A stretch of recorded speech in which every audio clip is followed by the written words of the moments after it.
दोस्तों, स्वागत है आप सभी का। हम जुलाई 2022 के अंतर्राष्ट्रीय क्रोनोलॉजी को पढ़ रहे थे और उसमें हमने 7 वीडियोस देखे थे। लास्ट वीडियो में हमने पढ़ा था आर्थिक परिदृश्य को यानी इकोनॉमिक न्यूज़ को। आज हम पढ़ेंगे पुरस्कार और सम्मान और ये इस पूरी सीरीज़ का 8वां वीडियो होगा। और अभी 2 वीडियोस और बनने हैं जिसमें हम स्पोर्ट्स को पढ़ेंगे, स्पोर्ट्स की जितनी भी खबरें हैं उनको पढ़ेंगे और लास्ट जो हमारा मिसलेनियस टाइप की जो न्यूज़ है उसको पढ़ेंगे। तो 2 वीडियोस अभी इसमें और बनने हैं। देखिए फ्रेंड्स, वीडियो की संख्या इसलिए ज़्यादा बढ़ रही है कि आपको हर एक सेगमेंट के लिए मैंने एक अलग वीडियो बनाया है ताकि आपको जो सेगमेंट पहले पढ़ना हो, जैसे आपको मान लीजिए प्रादेशिक परिदृश्य पहले पढ़ना हो तो आप उसको पहले उसमें पढ़ सकते हैं। सभी के टाइटल्स मैंने जो है थंबनेल पर ही लगा दिए हैं ताकि आपको उसमें भी सुविधा रहे कि आप देख करके पहले अपनी प्रेफरेंस वाली चीज़ को पढ़ सकें। और मैगज़ीन का PDF जो है हमारे टेलीग्राम चैनल पे अपलोड कर दिया गया है ऑलरेडी, तो आप वहाँ जाकर के उसको डाउनलोड कर सकते हैं। और फिजिकल फॉर्म में मैगज़ीन खरीदिएगा, वो ज़्यादा बेनिफिशियल है ताकि आप ज़्यादा से ज़्यादा जो है इसका रिवीजन कर सकें। जो लास्ट वीडियोस थे उसमें मैंने आपको पढ़ाया था आर्थिक परिदृश्य में कई सारी चीज़ें बताई थी और वीडियो मेंस के क्वेश्चंस भी मैंने बताए थे कि कौन कौन से क्वेश्चंस मैगज़ीन से डायरेक्टली जो है हमारे आए हैं। तो आज हम पढ़ते हैं पुरस्कार और सम्मान और देखते हैं कि इसमें से क्या क्या इंपॉर्टेंट चीज़ें जो है वो आपको नोट कर लेनी चाहिए आपके प्रीलिम्स के लिए और जो आपके अदर एग्जाम्स हैं RPSC से उनके लिए। तो चलिए स्टार्ट करते हैं। फर्स्ट हमारा जो पुरस्कार है उसके अंदर है योग के विकास और संवर्धन में उत्कृष्ट योगदान के लिए प्रधानमंत्री जी द्वारा पुरस्कार वितरण किए गए। देखिए, योग जो है क्योंकि भारत की ख्याति है एक तरीके से, तो इसको बढ़ाने के लिए 2016 के अंदर जो है पुरस्कारों की घोषणा की गई थी कि जो भी योग को संवर्धन करने के लिए जो कार्य कर रहे हैं लोग या संस्थाएं उनको पुरस्कार दिए जाएंगे। तो 2016 के अंदर चंडीगढ़ से ये घोषणा प्रधानमंत्री जी के द्वारा की गई थी। और 2021 में जो पुरस्कार है वो किनको दिए गए हैं तो वो हम देख लेते हैं। इनके विजेता कौन कौन है। तो सबसे पहले तो जो है ब्राज़ील के हैं, इनका नाम है मार्क्स विनियस रोजो रॉड्रिग्स। ये साओ पाउलो ब्राज़ील से रिलेटेड, ब्राज़ील से संबंधित है और वहाँ के व्यक्ति हैं और इन्होंने योग के क्षेत्र में काफ़ी कार्य किया है, इसलिए ये पुरस्कार इनको मिला है। सेकंड है ब्रिटिश व्हील ऑफ योगा, ये यूनाइटेड किंगडम से संबंधित संस्था है। फिर है भिक्खु संघ सेना, ये जो है लेह लद्दाख में है और उनको ये अवार्ड दिया गया है। और फोर्थ है आपके द डिवाइन लाइफ सोसाइटी, ये ऋषिकेश उत्तराखंड से है और ऋषिकेश में तो आपको पता ही है कि काफ़ी योग जो है उसके सेंटर्स हैं। तो इनको जो है योग के संबंध में, योग के विकास और संवर्धन के क्षेत्र में उत्कृष्ट योगदान के लिए जो है अवार्ड प्रधानमंत्री जी के द्वारा दिए गए हैं। इसमें एक प्रमाण पत्र मिलता है, ट्रॉफी मिलती है और 25 लाख रुपये का नगद पुरस्कार जो है वो प्रत्येक को दिया जाता है। तो इस पुरस्कार के बारे में ध्यान रखिएगा। अभी लॉन्च नहीं हुआ है, ये 2016 से जो है पुरस्कार चल रहा है। ऐसे क्वेश्चंस आपको स्टेटमेंट में क्वेश्चन दे करके जो है आपको फंसा सकते हैं, तो थोड़ा ध्यान रखिएगा। अब देखिए कि संयुक्त राष्ट्र का एक पुरस्कार है, यूनाइटेड नेशंस का एक बहुत ही प्रतिष्ठित पुरस्कार है जिसका नाम है राष्ट्रीय लोक सेवा पुरस्कार। ये पुरस्कार जो है अभी 2022 के दौरान दिया गया है। 2022 में उन लोगों को दिया गया है जिन्होंने कोविड-19 के दौरान अपनी एक उच्च जो सेवा है, उत्कृष्ट सेवा ऐसी संस्थाओं को, ऐसे देशों को दी गई है जिन्होंने एक कोविड-19 के टाइम पे अपने नवाचारों से, अपने इनोवेशन से लोगों की सहायता की हो। तो ऐसी ही एक सहायता की है हमारे ओडिशा की एक सार्वजनिक परिवहन सेवा थी जिसका नाम था मो बस। ठीक है, तो इसने काफ़ी अच्छा कार्य किया था कोविड-19 के दौरान और दुनिया को बेहतर ढंग से कोविड-19 से उभारने के लिए इसने कार्य किया था, इसलिए इसको संयुक्त राष्ट्र लोक सेवा पुरस्कार के लिए जो है भी चुना गया है और ये पुरस्कार इसको दिया जाएगा। तो ध्यान रखिएगा, आपके ओडिशा का जो सार्वजनिक परिवहन सेवा है मो बस, उसको ये अवार्ड दिया गया है। आपसे ये पूछ लिया जाएगा एग्जाम में। और यहाँ देखिए कि ये जो पुरस्कार है इसकी घोषणा यहाँ के संयुक्त राष्ट्र का जो सामाजिक मामले, आर्थिक और सामाजिक मामले के जो महासचिव होते हैं लियू जेनमिन, इनके द्वारा जो है इसकी घोषणा की गई है। तो ये थोड़ा महासचिव के बारे में भी आपको पता होना चाहिए। फिर देखते हैं नेक्स्ट अवार्ड के बारे में, जो कि हमने फ्रंट पेज पर भी पढ़ा था अगर आपको याद हो। तो भारत के जो विजय अमृतराज है उनको गोल्डन अचीवमेंट पुरस्कार 2021 से सम्मानित किया गया है।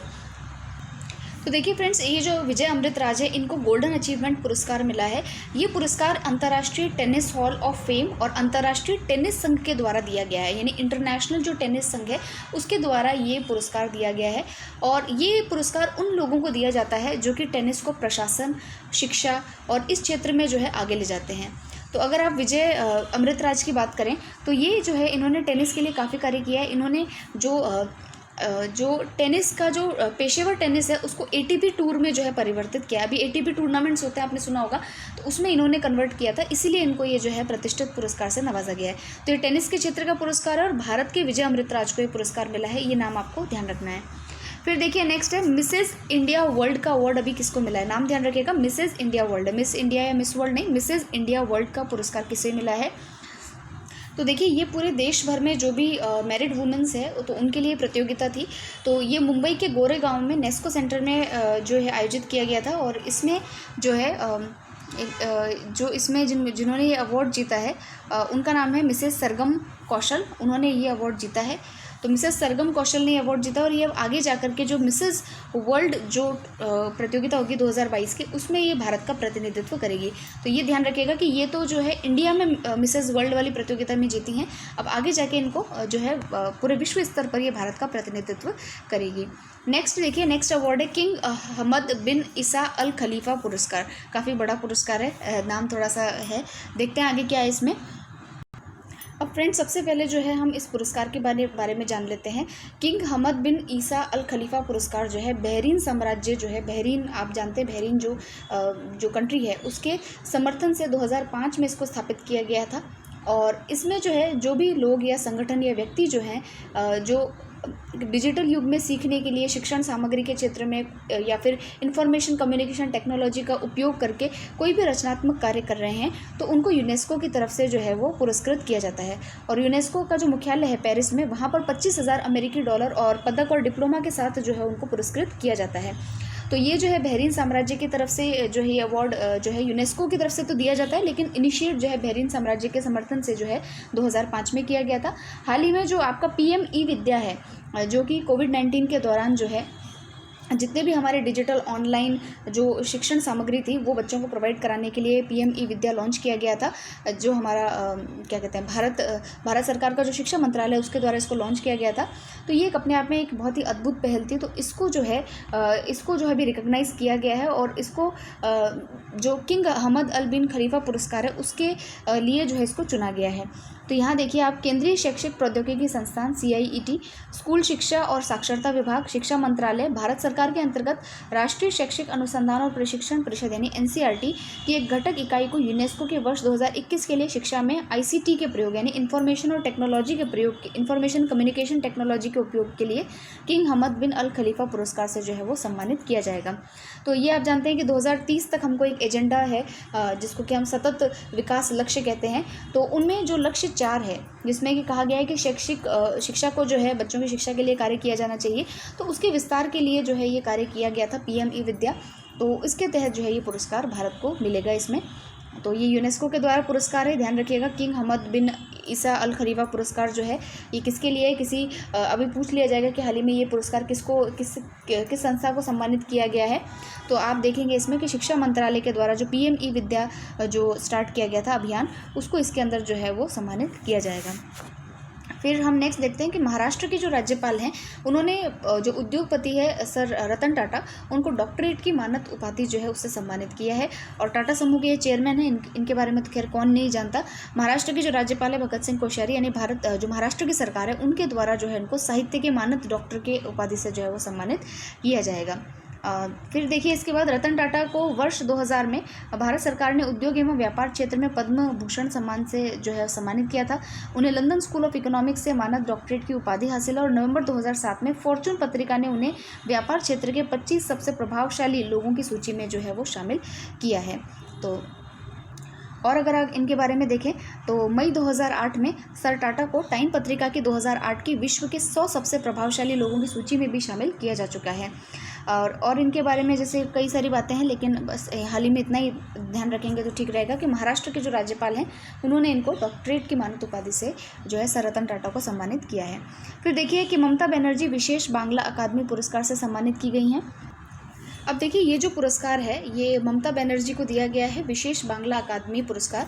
और ये जो पुरस्कार है उनकी खुद की एक रचना है कविता बेतान, जिसके अंदर जितने भी पश्चिम बंगाल के सर्वश्रेष्ठ लेखक हैं उनको श्रद्धांजलि के रूप में एक उनकी कविताओं का संकलन है। तो इसके लिए ये पुरस्कार दिया गया है। और यह पुरस्कार जो है इसी वर्ष जो है वो इस वर्ष साहित्य अकादमी द्वारा ये शुरू किया गया है ये पुरस्कार। और ये कविता बेतान पुस्तक को मिला है जो कि ममता बनर्जी की है। बस इतना इसके बारे में ध्यान रखिएगा। फिर हम नेक्स्ट चलते हैं जो कि आईफा पुरस्कारों को लेकर के है। तो देखिए 2021 में जो फिल्में प्रदर्शित हुई उनको लेकर के 2022 में आईफा अवार्ड दिया गया है। इसका आयोजन अबू धाबी में किया गया है जो कि संयुक्त अरब अमीरात में है। यहाँ पर देखिए जो सबसे सर्वश्रेष्ठ फिल्म और जो निर्देशक है उसमें शेरशाह मूवी को दिए गए हैं और 6 पुरस्कार इस मूवी ने और जीते हैं। और इसके जो निर्देशक हैं उनको भी इसमें अवार्ड मिला है और 6 कैटेगरीज़ में पॉपुलर श्रेणी में इसको पुरस्कार मिला है। जैसे यहाँ देखिए सर्वश्रेष्ठ फिल्म है शेरशाह, जिसके निर्देशक है विष्णुवर्धन, निर्देशक जो है वो भी विष्णुवर्धन को ये अवार्ड मिला है। अभिनेता में विक्की कौशल को, अभिनेत्री में कृति सेनन को, सहायक अभिनेता पंकज त्रिपाठी को, अभिनेत्री में सहायक अभिनेत्री में सर्वश्रेष्ठ अभिनेत्री में जो है आपके साई तमहांकर को, पार्श्व गायक में जुबिन नौटियाल को, पार्श्व गायिका में आशीष कौर को, और डेब्यू में आहान शेट्टी को, और महिला के अंदर शर्वरी वाघ को। अब ऐसे क्वेश्चन पूछेंगे, ये मुझे पता नहीं है, हो सकता है फिल्म को लेकर के पूछ ले, तो आप एक बार इसको रीड कर लीजिएगा। फिर देखिए 17वें मुंबई अंतर्राष्ट्रीय जो है फिल्म महोत्सव का जो आयोजन है वो कहाँ किया गया और इसमें क्या क्या बातें हैं वो देख लेते हैं। तो ये जो देखिए आईफा अवार्ड्स जो है उनके ऊपर क्वेश्चंस किसी एग्ज़ाम में हो सकता है पूछ लिए जाएं, जैसे कि आरएस के अंदर तो आई थिंक नहीं पूछे गए हैं, लेकिन अदर एग्जाम्स में हो सकता है आपसे पूछ ले, तो एक बार आप ध्यान रखिएगा। और मैगजीन में दिया है तो आपको एक बार पढ़ लेना चाहिए। फिर देखिए 17वें मुंबई अंतर्राष्ट्रीय फिल्म पुरस्कार जो है जिनका आयोजन मुंबई में ही किया गया ऑफकोर्स, और इसमें जो है कंट्री ऑफ फोकस इस बार बांग्लादेश था। आपको पता है कि बांग्लादेश के आज़ादी के 50 वर्ष अभी पूरे हुए हैं, तो इसमें कई सारे उत्सव भी मनाए गए थे। तो इस बार कंट्री ऑफ फोकस भी जो है इस फिल्म पुरस्कारों में बांग्लादेश को रखा गया है। जो समीक्षकों ने सबसे ज़्यादा जिस फिल्म को प्रशंसित किया है उसका नाम है हसीना ए डॉटर्स टेल, और बांग्लादेश की 11 फिल्म जो है उनको विशेष पैकेज के तहत भी प्रस्तुत यहाँ पर किया गया था। अब इसमें कई सारी फिल्म थी, जैसे कि turn your body to the sun, ये डच डॉक्यूमेंट्री है, डच इंडस्ट्री की डॉक्यूमेंट्री बनाई गई है। इसको सर्वश्रेष्ठ वृत्त चित्र के लिए स्वर्ण शंख पुरस्कार मिला है। तो देखिए फ्रेंड्स, इसको बोल्ड लेटर्स में यहाँ लिखा भी गया है, तो आप इसको याद कर लीजिएगा, हो सकता है आपसे एग्जाम में पूछ ले। तो स्वर्ण शंख पुरस्कार turn your body to the sun इस फिल्म को जो है दिया गया है। इस पुरस्कार में स्वर्ण शंख मिलता है, प्रमाण पत्र दिया जाता है और 10 लाख रुपये पुरस्कार भी दिया गया है। और हमारी जो मलयाली फिल्म है, केरला की जो मलयाली फिल्म है जिसका नाम है साक्षात्कारम, और डेनमार्क के फरो आइलैंड्स के ये जो फिल्म है इसमें ब्रदर टोल, इन संयुक्त रूप से जो है इनको रजत शंख पुरस्कार जो है वो दिया गया है। पोलैंड की फिल्म है Prince in the pastry shop, इसको एनिमेशन की श्रेणी में रजत शंख पुरस्कार से नवाजा गया है। तो ये दो भी अगर आप ध्यान रख लेंगे तो ध्यान जो ठीक रहेगा। एक तो ये है turn your body to the sun, इसको स्वर्ण शंख मिला है, साक्षात्कारम और जो है ब्रदर टोल जो है उसको रजत शंख पुरस्कार जो है मुंबई अंतर्राष्ट्रीय फिल्म उत्सव में दिया गया है। तो ये आपको थोड़ा ध्यान रखना चाहिए। फिर देखिए राउंड अप में भी कुछ पुरस्कारों के बारे में दिया गया है कि प्रसिद्ध अमेरिकी कन्नडाई लेखिका हैं और फिल्म निर्माता हैं और जैन बौद्ध पुजारी हैं जिनका नाम है रूथ ओजेकी। इनको इस वर्ष प्रतिष्ठित साहित्य पुरस्कार महिला फिक्शन के कैटेगरी के अंदर सम्मानित किया गया है, और ये पुरस्कार उनके उपन्यास है the book of form and emptiness, उसके लिए ये पुरस्कार उनको दिया गया है। उपन्यास का नाम है the book of form and emptiness, ठीक है। तो ये नाम याद रखिएगा, रूथ ओजेकी को ये अवार्ड दिया गया है और ये साहित्य के क्षेत्र में पुरस्कार है।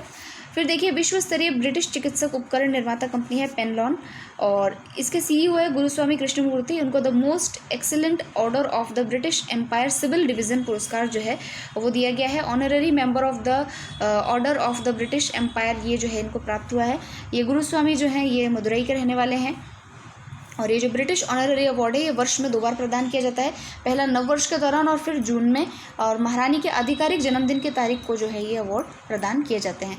फिर देखिए वेस्ट इंडीज़ के जो पूर्व कप्तान है जिनका नाम है डेरिन सैमी, इनको पाकिस्तान के तीसरे सर्वोच्च नागरिक पुरस्कार सितारा पाकिस्तान से सम्मानित किया गया है, और ये एक ऑलराउंडर क्रिकेटर हैं और कहाँ के हैं भाई, वेस्ट इंडीज़ के हैं, नाम ध्यान रखिएगा डेरिन सैमी, इनको ये पुरस्कार दिया गया है। आज का वीडियो वैसे फ्रेंड्स थोड़ा छोटा है क्योंकि उसमें इतने ही थे पुरस्कार और सम्मान, तो इसीलिए हम थोड़ा जो है क्वेश्चंस को सॉल्व करते हैं। देखिए फर्स्ट क्वेश्चन है G7 का कौन सा संस्करण जो है हाल ही में जर्मनी के श्लॉस एल्मो के अंदर आयोजित किया गया। तो ये 48वां संस्करण है जिसमें भारत ने एज अ गेस्ट मेंबर जो है पार्टिसिपेट किया था, तो ये तो मैंने आपको बताया था। फिर सेकेंड देखिए जो स्काईट्रैक्स है उसने वर्ष 2022 के विश्व हवाई अड्डा पुरस्कारों में किसे सर्वश्रेष्ठ हवाई अड्डे के रूप में जो है वो नामित किया है। तो इसमें सर्वश्रेष्ठ हवाई अड्डा जो है वो आपका हमाद अंतर्राष्ट्रीय हवाई अड्डा है, ये हमने पढ़ा था। फिर देखिए टोक्यो पैरालंपिक की स्वर्ण पदक विजेता है अग्नि लेखरा, उनको R210 जो है मीटर एयर राइफल महिला में जो है कौन सा जो नवीनतम रैंकिंग है उसमें कौन से स्थान पर जो है उनको रखा गया। ये भी हमने जो है अंतर्राष्ट्रीय राष्ट्रीय खबरें जब हमने पढ़ी थी तब हमने इसको पढ़ा था, उनको फर्स्ट स्थान पर जो है इसमें रखा गया है। फिर देखिए 5 दिवसीय संयुक्त राष्ट्र महासागर सम्मेलन जो है इसका आयोजन कहाँ पर किस देश की मेज़बानी में अभी जो है आयोजित किया जाएगा। तो ये अभी शायद ये हमने नहीं पढ़ा है, इसको हम आगे पढ़ेंगे तब हम इसको सॉल्व करेंगे। और फिर देखिए कि ये वाला 6th वाला क्वेश्चन देखिए प्रधानमंत्री जी ने किन 2 देशों की यात्रा 26 से 28 जून 2022 को की थी। हालांकि ऐसा क्वेश्चन एग्जाम में नहीं आता है, ये तो उन्होंने पूछ लिया जस्ट इन जनरल। तो यहाँ देखिए जर्मनी और यूएई की यात्रा की थी, ये हमने पढ़ ही लिया था।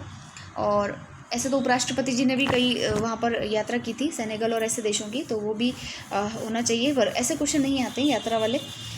फिर देखिए नेक्स्ट है कि ये भी हमने पढ़ लिया था, पर्यावरण प्रदर्शन सूचकांक जो इन्वायरमेंट परफॉर्मेंस इंडेक्स है, उसके अंदर निम्नतम 180वां स्थान किस देश को जो है वो दिया गया है। तो इसमें निम्नतम स्थान जो है वो आपके भारत देश को दिया गया है। फिर देखिए 8वां अंतर्राष्ट्रीय योग दिवस 21 जून को मनाया गया और इसकी थीम क्या थी इस बार। तो इसकी थीम जो है वो इस बार थी मानवता के लिए योग। हालांकि ये भी जो है आगे हमको पढ़ना है। फिर देखिए मिताली राज जो है उन्होंने अंतर्राष्ट्रीय क्रिकेट से संन्यास लेने की घोषणा कर दी है और उन्होंने यह पहला अंतर्राष्ट्रीय मैच जो है वो किस देश के विरुद्ध खेला था, ये भी हमने उसमें पढ़ा था। तो ये उन्होंने आयरलैंड के खिलाफ जो है वो खेला था। फिर देखिए नियुक्तियों वाला तो अभी हमने पढ़ा नहीं है, इसलिए हम इसको छोड़ देते हैं। चीन के द्वारा किस सबसे आधुनिक और स्वदेशी विमान वाहक पोत का जलावतरण जो है वो शंघाई के जियांगन शिपयार्ड से किया गया है। तो ये फुजियान नाम का उनका जल विमान वाहक पोत है, ये हमने पढ़ा था, आज ही पढ़ा है उसको, आज ही के वीडियो में इसको मैंने बताया था आपको। फिर देखिए शंग्रीला डायलॉग जो है उसका आयोजन जो है हाल ही में कहाँ पर आयोजित किया गया था। तो इसका आयोजन आपको पता है सिंगापुर में होता है, सिंगापुर में आयोजित किया गया था। और कौन सी चीज़ें हमको देखनी चाहिए, हाँ ये तो हमने खैर अभी हमको देखना है। उसके अलावा हाँ, भारत ने किस देश के साथ जलवायु कार्रवाई, पर्यावरण सुरक्षा और संरक्षण पर द्विपक्षीय सहयोग बढ़ाने के लिए एक समझौते पर हस्ताक्षर किए हैं। तो ये मैंने आपको उस समय भी कहा था कि नाम ध्यान नहीं रहेगा आपको, क्योंकि हम सोचते हैं कि भाई पर्यावरण के क्षेत्र में कनाडा से कहाँ हम कर सकते हैं। तो इसलिए ये ध्यान रखना है आपको कि हाल ही में पर्यावरण के क्षेत्र में द्विपक्षीय समझौता कनाडा के साथ में किया है, तो ये याद रखना है आपको। फिर देखिए इसमें 2-3 क्वेश्चन और बचे हैं जो कि हम आगे पढ़ेंगे तब हम इसको सॉल्व कर लेंगे। तो ये था आज का वीडियो फ्रेंड्स। आपको जैसा भी वीडियो लगा हो और जो भी आपको कमी या जो भी अच्छाई लगी हो तो आप ज़रूर से कमेंट सेक्शन में बताइएगा मुझे। आपके कमेंट्स जो है काफ़ी मोटिवेट करते हैं नेक्स्ट वीडियो बनाने के लिए, तो आप ज़रूर से कमेंट करें और जो भी आपको जैसा भी अच्छा लगे आप बताइए। कोई कमी लगे तो आप बताइए कि कैसा स्कोर अच्छा कर सकते हैं, कैसे और बेहतर बना सकते हैं। तो मिलते हैं हम नेक्स्ट वीडियो के अंदर, और इस मैगज़ीन के भी 2 वीडियो और बनने बाकी हैं, तो नेक्स्ट वीडियो में हम उसको भी कंप्लीट कर लेंगे। Thank you very much for listening.